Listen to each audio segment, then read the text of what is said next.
What if I told you that most of the relationship struggles people face today are not because of a lack of love, but because we've abandoned the original blueprint? Think about it: before there was sin, before there was pain, before there was even a church, there was relationship. It was God's very first institution on earth, and He didn't design it for drama, heartbreak, or confusion.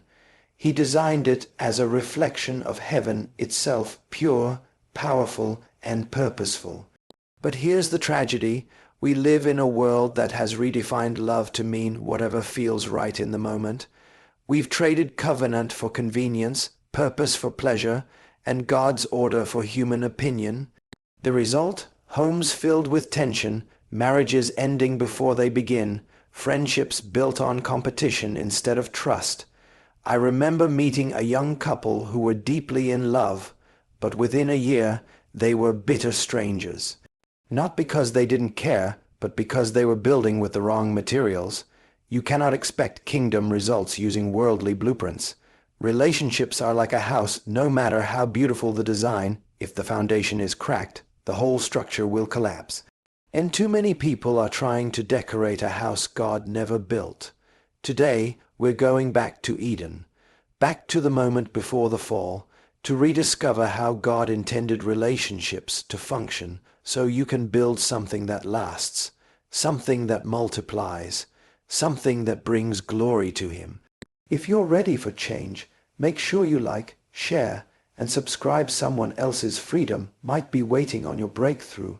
Genesis 1:26 says, "Let us make man in our image, after our likeness." Notice God speaks as us. This is the eternal fellowship of Father, Son, and Holy Spirit. Relationship existed before creation.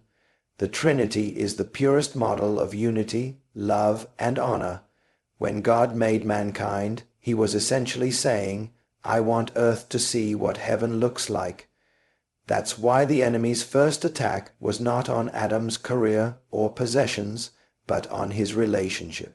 If Satan can distort the way we relate to each other, he can distort the way we represent God. Example, a healthy marriage built on trust, humility, and selfless love preaches a silent sermon. Without saying a word, it tells the world, this is what God's faithfulness looks like. A godly friendship, loyal, truthful, and uplifting, shows the world what divine love in action looks like. But the reverse is also true. A toxic relationship filled with lies, disrespect, and selfishness tells the wrong story about God. That's why restoring relationships is not just about personal happiness. It's about restoring God's reputation through your life. Practical wisdom. If your relationship constantly makes you compromise God's character, you are violating its original purpose. Relationships are not supposed to pull you away from God, they are supposed to display Him. Emotions are a gift from God, but they were never meant to be the foundation of a relationship. Feelings can change with seasons, stress, and circumstances. Purpose, however, is unshakable. When God said, "It is not good for the man to be alone, I will make a helper suitable for him," Genesis 2:18, He didn't mean, "I will make Adam someone to keep him entertained." He meant, "I will give Adam a partner for the assignment I have given him." Story: a young couple came to me, glowing with affection for each other. They thought love was enough, but when I asked, "What is your shared mission? How will this relationship advance God's kingdom?" they had no answer. 2 years later, the lack of direction destroyed their unity. They had romance but no roadmap. Kingdom truth. The purpose of a relationship is to fulfill God's will more effectively together than you could alone. If your union doesn't accelerate your calling, it may actually be slowing you down. Practical wisdom. Before entering or deepening a relationship, ask, what is the God-given purpose for us together? If you can't answer, you don't have a foundation, you have a feeling. Order is not oppression. It is the divine structure that allows relationships to function in peace and fruitfulness. In Genesis 2, God gave Adam instructions before Eve arrived. to work the garden, protect it, and obey God's command about the tree. This was intentional. God wanted the man to receive his vision before bringing in a partner, so he could lead with clarity. Many people misunderstand this principle. They think leadership means domination. But in God's kingdom, leadership means responsibility. Adam was not called to control Eve, he was called to cover her, and Eve was not created to be silent or invisible. She was created to be a powerful partner, bringing wisdom, strength, and influence, but in alignment with God's order. Example: a choir can only create harmony if there's a conductor. Imagine 50 voices singing whatever they want, chaos. But when they follow the same sheet of music, beauty emerges. Relationships are the same. Without shared values, clear communication, and mutual submission to God, there is confusion. Real life story. I once counseled a married couple constantly fighting over decisions. Their issue wasn't love, they cared deeply for each other. Their issue was order. They had never agreed on how decisions would be made, how finances would be managed, or how to resolve conflicts. Once they established God's order, mutual respect, prayer, led leadership, and shared roles, the fighting stopped, and peace entered their home. Practical wisdom: ask yourself, do we have kingdom order in our relationship? That means God first, mission second, then personal preferences. If you skip the first two, you'll always argue over the third. The first instruction God gave the couple was, be fruitful and multiply. Genesis 1:28. This is not just about having children, it's about productivity in every area of life. A God-designed relationship should make you more than you were before. Biblical insight: when two kingdom-minded people come together, they create a multiplication effect. One can chase 1,000, but two can put 10,000 to flight. Deuteronomy 32:30. That's exponential increase. Story: I know a couple who started with almost nothing, a small apartment, low income, but a big vision. They prayed together daily, planned together, and encouraged each other in their callings. Within 10 years, they had started a successful business, planted a church, and mentored dozens of young couples. Why? Because they multiplied each other's faith, skills, and resources. Warning: if your relationship constantly drains you emotionally, financially, spiritually, and never produces fruit, it's a sign the design is broken. Multiplication is a kingdom law. Practical wisdom: ask, are we producing more peace, more purpose, more progress? If the answer is no, it's time to realign with God's mission. In today's culture, relationships are often treated as disposable. If it gets hard, walk away.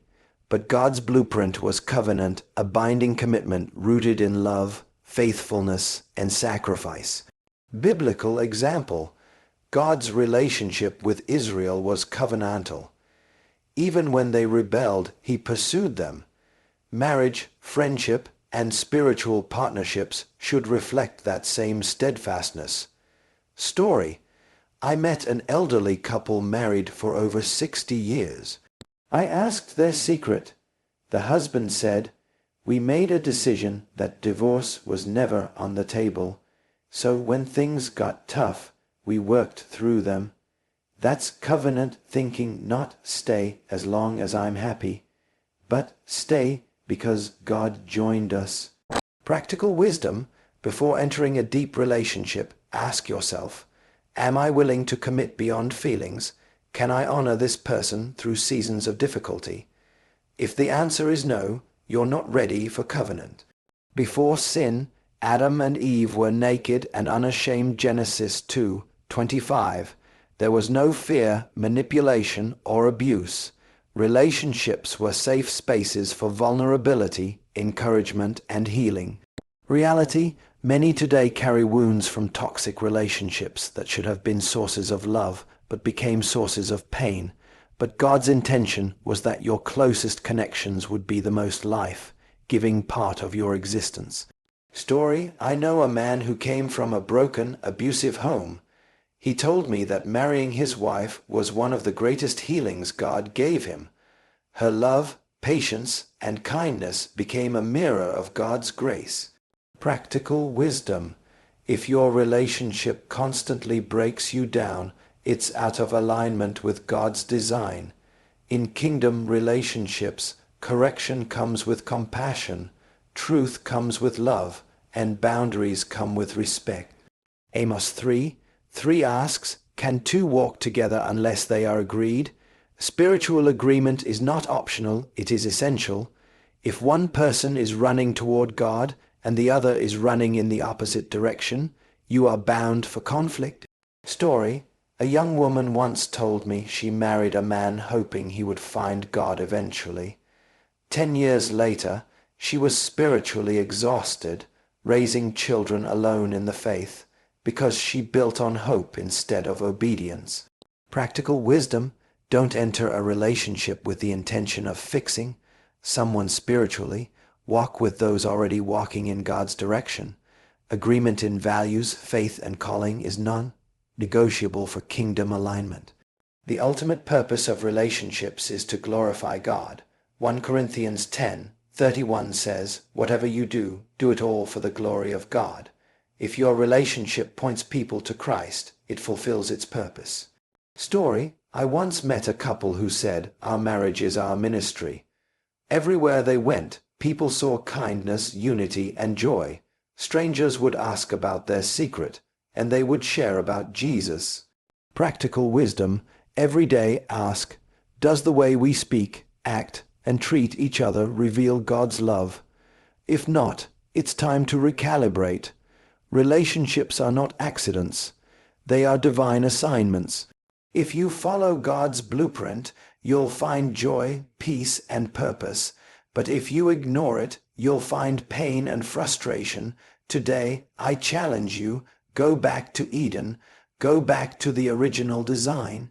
Let your relationships reflect His image, serve His mission, multiply His kingdom, and display His glory. If you want, I can now weave this entire 8-point sermon into a fully polished YouTube narration script with rhythmic pacing, audience engagement cues, and emotional pauses, so it feels like a live MYLES MUNROE style delivery. That would make it instantly ready for recording without extra editing.